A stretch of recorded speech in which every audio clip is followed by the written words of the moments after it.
वडोदरा महानगर पालिका की ओर से शहर में जो पेच वर्क की कामगिरी करवाई जा रही है, उसके तहत न्यू वीआईपी रोड पर आज फील्ड विजिट के लिए म्युनिसिपल कमिश्नर अरुण महेश बाबू अन्य पदाधिकारियों के साथ पहुंचे थे। वडोदरा शहर में कई इलाकों में सड़कों पर गड्ढे ही गड्ढे नजर आ रहे हैं। तब पालिका की ओर से सड़क रिपेयरिंग का यानी कि पेच वर्क का कार्य करवाया जा रहा है।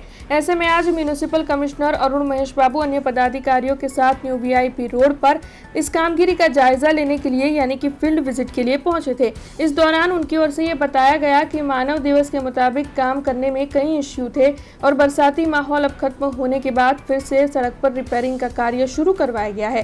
क्वालिटी में सुधार किया गया है, सिस्टम में भी बदलाव किया गया है। अब से एफडीआर पद्धति शुरू की गई है।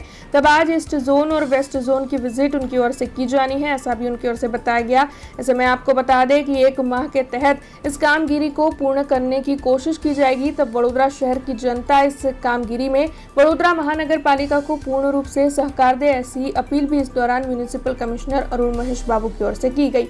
तब आइए सुनते हैं इस मामले में फील्ड विजिट के बाद म्युनिसिपल कमिश्नर अरुण महेश बाबू ने क्या कहा। પાલિકામાં માનવ દિવસને આધારે કામ ચાલતી હતી।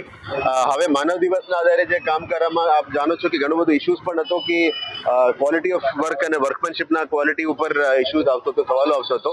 અને હવે આપણા વરસાદના માહોલની અંદર ઘણા બધા જગ્યામાં ખાડાઓ પડી હતી। અમે સર્વે પણ કર્યો હતો। આ સર્વેના આધારે ખાડાઓ પુરાવાની કામગીરી શરૂ કરી હતી, પણ આપ જાણો છો કે ડ્રાઈ સ્પેલ ના મળતા અમુક જગ્યામાં પાણી પણ ભરેલા હતા। હવે પાણી બધું નીકળતા વરસાદની માહોલ થોડું પૂરું થતા આપણે પેચવર્કનું કામગીરી શરૂ કરી છે। હવે આપણે દરેક ઝોનમાં એન્યુઅલ રેટ કોન્ટ્રાક્ટ કરી દીધા છે, એટલે દરેક ઝોનમાં એક કોન્ટ્રાક્ટરની ફિક્સ કરી દીધી છે કે આ આખા ઝોનમાં કોઈ પણ વોર્ડની અંદર રોડ રિપેર કરવાનો હોય એની જવાબદારી રહેશે, કારણ કે ક્વોલિટી પણ ફિક્સ કરવામાં આવશે અને જવાબદારી પણ ફિક્સ કરવામાં આવશે। કોઈ પણ કોન્ટ્રાક્ટની અંદર બેદરકારી ના કરે એના ઉપર કામગીરી કરવાનું છે। હવે માનવ દિવસનું જે ક્વોલિટી છે એ હવે ઘણું સુધરી જશે અને આપ જોઈ શકો છો કે ફૂલ ડેપ્થ રેસ્ટોરેશન આપણે કરવા માટે કટિંગ કરીને પેચવર્ક કરવાની પદ્ધતિ શરૂ કરી છે।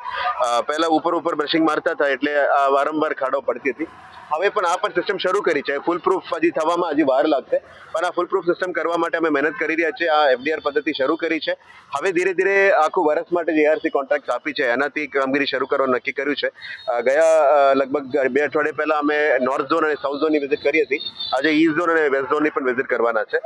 આશા રાખીએ કે જ્યારે ડ્રાય સ્પેલ શરૂ થઈ જાય અને વરસાદની માહોલ ના હોય અને પાણી ના ભરેલા હોય તો આવા પેચવર્કની કામગીરી કરવામાં આપણે મદદ થશે અને હવેથી રેસ્પોન્સિબિલિટી પણ ફિક્સ કરવાનું રહેશે। એટલે રોડ રિપેરનું કરીશું અને આવનારા દિવસોમાં પછી જે નવું રોડ છે, જે યુટિલિટી ડક્ટ સિસ્ટમ્સ અને sewage lines, drainage lines, storm water drainage line સાથે આરસીસી કરવાના છે। એના માટે અમે ફ્રેશ કામગીરી અને સર્વે અત્યારે શરૂ કરી દીધી છે। અમુક વિસ્તારમાં જે ઓજી વિસ્તાર છે મોટા ભાગમાં અને નોર્થ, સાઉથ અને વેસ્ટ ઈસ્ટ ઝોનમાં પણ જે વિસ્તારોમાં ખરેખર સિસ્ટમ્સ નથી ત્યાં આરસીસી રોડ કરવા માટે મહેનત કરીશું, કારણ કે ડામર રોડ તોડીને આરસીસી બનાવવાની કંઈ there is no meaning in that. એટલે જ્યાં ડક્ટ યુટિલિટી સિસ્ટમ્સ નથી આપણે ફ્રેશ કરીશું અને અમુક રજૂઆતો વારંવાર આવતા જગ્યામાં અમે આરસીસી રોડ ઉપર જવાના છે। પણ આજે અત્યારે પેચવર્ક અને રોડ રિપેરની કામગીરી ચાલે છે અને ફિલ્ડ વિઝિટમાં એ જોવા માટે આવ્યા છે। અમે એટલું જ રિક્વેસ્ટ કરીએ છીએ કે વડોદરાની જનતા થોડું આમાં સપોર્ટ આપે અને પેશન્સ રાખે અને લગભગ મહિનાની અંદર આ કામગીરી પૂરું કરવાનો અમે પ્રયત્ન કરીશું। हमसे जुड़े रहने के लिए हमारे YouTube चैनल को सब्सक्राइब करें और नई वीडियो की नोटिफिकेशन के लिए बेल आइकॉन को दबाएं।